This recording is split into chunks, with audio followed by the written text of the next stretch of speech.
Good day, grade 6 students, and welcome to this training video, which will show you how to solve the Excel practice, which I have placed on Edmodo a couple of days back. To make life easier for you and me, I split the screen into a third and two-thirds. I have the file, the Excel file that I'm going to apply the instructions to on the top bit and the questions on the bottom. So the first question says open this file, which I have already opened. That is the file we need. And question number 2 says format the supermarket names to be size 14. Supermarket names are there. I select them. I make that 14 and bold. Change the font to Arial. It's already Arial. If it wasn't, I will just click and then just choose Arial. Okay, next question says change the food names to be bold. There's the food names. I select them. I make them bold. Question number 4 says resize the column. As you can see, the supermarket name is bigger than the column, so I have to adjust it so it fits within the column. I do that by placing the mouse there and double clicking. Place the mouse there and double click again, and again, and I'm done. Next question says in cell A10, which is there, I believe I've done that already. Write the number total costs.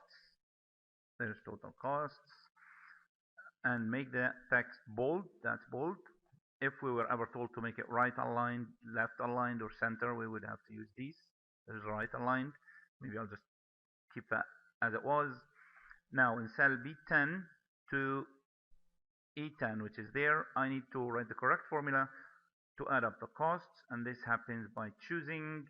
I click in B10 and I choose from this drop down sum, and as you can see, the data is selected properly. I hit enter and this is calculated for me. I click back on the same cell, drag it with the autofill handle, and I drag it to the right, and I got all of them, and as you can see, the formula changes accordingly. Next question says in cell F1 in there, write average. I had already done that, so we're okay with this. I wrote average, and then I need to, from F2 down to there, I need to calculate the average of these. So for the first one, in F2, I click on that and choose average, and as you can see, it automatically selects the 4 prices of loaf bread across the 4 supermarkets. I hit enter, and I get the average. Then I click back on that average, which is F2. I take the autofill handle and I take it down, and I'm done. Next one will be in there is the minimum, which I already done. Wrote the word minimum there, or the text minimum, and I go back to my lovely functions there, choose min, and I select only the prices of the supermarkets. I don't include the average. I hit enter, go back to minimum, to the first minimum, click on it and drag it down, and I'm done. Same idea happens with the maximum, and that is the next question, which is 13. Click on H2, choose from the drop down there, max, and again, I do not want to include the average and the minimum, so I select only these, and I hit enter. I go back to that, and I drag it down, and I'm basically done with this calculations. One last question that this asks us, I'm going to try to make more than one. It says make a graph which shows any relevant data and place under the data. So I'm going to make a graph about any relevant information. I'm going to place the graph there in here. So I'm going to take the products and their prices. To make this more interesting, I will just add something here called product, and I will make it like we did before. It's calibre 14 and bold, so it looks like this. I will also put it in the center so they all look the same. Sorry, this is supposed to be Arial, which is there. I'm just applying the same format to the product that I did to the supermarkets or to the headings there. So now I will select the product column plus the price, choose insert. Pretty much you can choose anyone in there. I'm going to take column.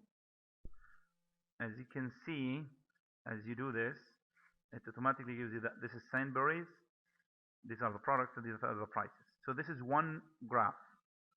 I want to do another one as I make it smaller, just so As I make it smaller, everything else will become smaller within that graph. I'm going to make another one with Sunbury, sorry, just the product across all supermarkets. So I took the loaf bread across all 4 supermarkets, and I'm going to make this a line graph. You see how it looks? So the price across these supermarkets is kind of going down from there down to there. Okay, um, this is basically it. Before printing this, I'm going to show you how it looks when we go to print. File, print. When you're printing this, you want to ensure that it is on one page. This, as you can see, this is landscape, and this is 2 pages. The second page only has this line on it, so I got to do something to fix this up. The easiest thing to do is to move this up there, move that up here, or move it up there. I'm just going to move it up there. So I go back to my book, workbook. I move this up there like that. And when I go back to file, print, sorry, why is this happening? This is happening because I have the graph selected. If I have the graph selected and I try to print, it will show me only that graph on the printout. I select anywhere else, I choose file, print, and as you can see, everything is visible. The only thing we're going to need to add is my name at the bottom there, and your name. Of course, when you are to print, you're going to need to add your name.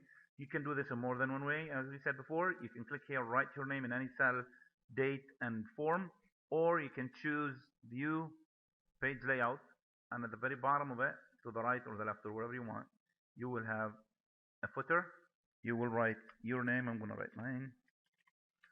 Okay, and I will put the full name, and I will put grade 6, since this is for you guys, grade 6, and I will put today's date, which is 6th of May 2014. This, if I go to print, preview it, you will actually see it there. If there's more than one page, it will repeat on every page. This is how practical exams are done. I hope this video is very helpful to you, and it helps you on your test this week, and it stays with you for the future. You can benefit from it. Good luck tomorrow, and peace out.